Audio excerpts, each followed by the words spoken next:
scans for across the classes to look for good students.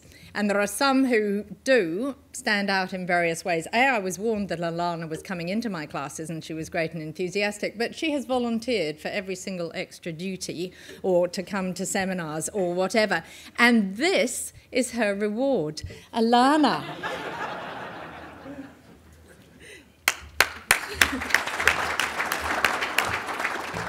Thank you, Jacqueline. First off, I'd just like to say a little bit about who I am, where I've come from. So, yeah, born and bred in Northland, in a small coastal town called Whangarei Heads, where I live on a lifestyle block there with mum, dad and my sister. Went to Whangarei Girls High, and you can probably guess I'm a keen netballer with my height. I wasn't really exposed to the ag industry until I decided I need a summer job in the university breaks. A few friends of mine were doing milking, and I thought I could have a go at that, having never actually done it before. Thought it'd be a good idea. So this is actually where I had my first taste of agriculture and the opportunities that were involved. So after the first summer of milking, I discovered I actually had a real passion for the industry, and I was driven to learn more about not just the milking on the farm, but what else the industry could offer. I think I have to give full credit to Murray Jagger for that, for enabling my learning and giving my first taste of ag. So from that I went back to university, and initially I'm doing a Bachelor of Management Studies. I was majoring in human resources, but after doing my summer of milking I decided to change my major to Agribusiness, and I think this is probably the best decision I've made. I've never looked back. Us Agribusiness students at Waikato, we get involved in a lot of things. We are all members of the New Zealand Institute of Primary Industries Management. We get to go along to the New Zealand Hort and Ag meetings. I personally have been able to go to the Zest3 conference last year and am here today. Thank you to DINS. So I guess that is why I'm so passionate about the project I'm doing at the moment, which I'm going to take you through. So Rabobank came to our agribusiness students late last year. This is the Rabobank Waikato Client Council, with the mission of wanting to increase the number of quality students into agriculture. They initially had the idea of creating an app or a website which could be used as a portal and that students could go to, find out information about ag, and I guess get into the industry through there. They then decided to recruit 2 of our students for a 2-week internship where we were to come up with an initiative of how we wanted to go about it. We sort of thought that, we looked into it, we thought that initially the website would be a great idea, then we looked into it a bit more and decided this was not the way to go about it. We had a look on social media a bit, on the Facebook pages. We looked at Land Your Dream Job website and their Facebook page, and it turns out they've only got 1,500 likes, which is quite little, compared to the likes of the Young Country magazine, which has 7,500 likes. The New Zealand Young Farmers Committee has 3,000, which is not too bad. Just a random fact, Silver Ferns Farms has 7,000, so that's quite good. So we did survey 50 students between the ages of 15 and 18, and we found out that they go to their parents a lot. The parents influence their career decisions. The students are seeking courses at university that offers a lot of scholarships, and they want careers that are interesting, fun, well paid, which you can probably guess. So from this we came up with the idea of the Rabobank Agri Leadership Program. So this is sort of aligns with the Rabobank current leadership philosophy that they have. This is a camp, sort of program camp that would commence in late January 2016.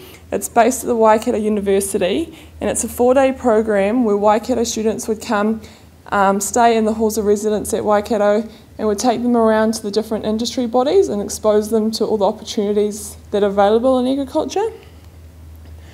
So this targets, it may be small, 30 students to start with, but we're hoping with the use of social media that the word will get out. While they're on the camp, the students will use social media. They'll be able to show their friends the fun time they're having, and it sort of creates a ripple effect and goes through. This is unique. It's nothing like this done in New Zealand at the moment, and yeah, exposes the students to all the industry experts. So this is sort of an example of what the program would look like for the camp. Because it is a leadership camp, we'd like to have leadership activities throughout the camp.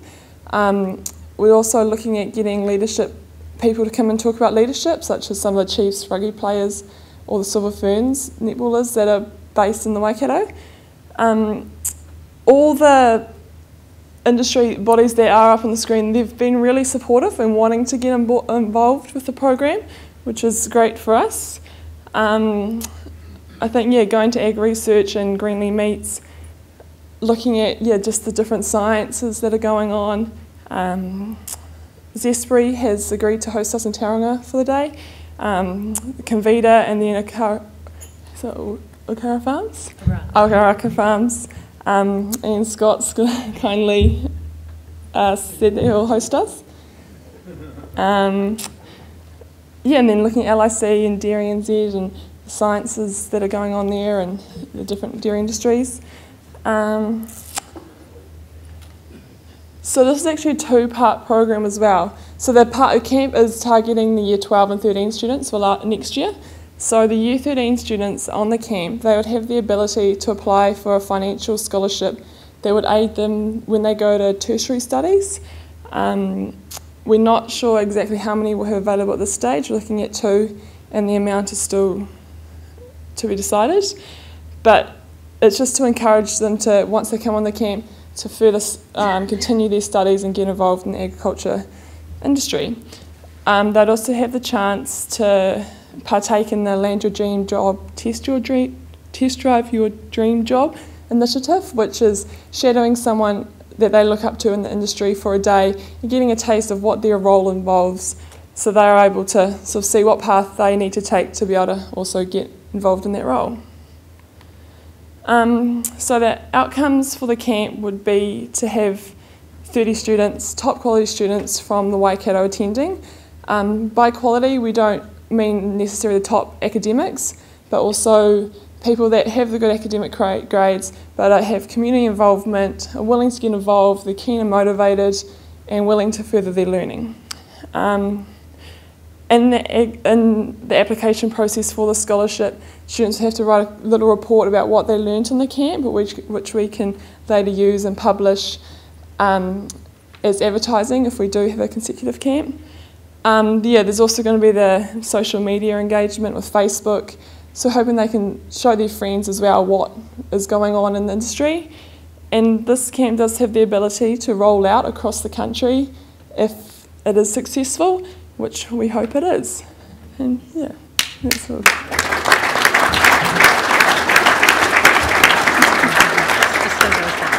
Thank you, Alanah. It's lovely to see her passion for the industry translating into the concept of this program.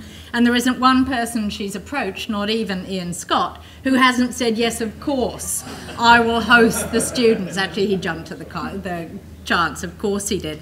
Now, there is an opportunity, of course, for Dins to be involved in one of the scholarships. Yes, you know, absolutely. We mustn't let a chance go by. Any questions for Alanah, remembering she will be back for the panel discussion? And this is about inspiring the next generation, something that has featured at several of your conferences. So Alanah, you're looking forward to the challenge of getting the 30. She's actually doing this sponsored by Rabobank as her special research project as a senior. Yeah. And they are very keen in what she's done so far. So thank you very much. Thank you. Congratulations.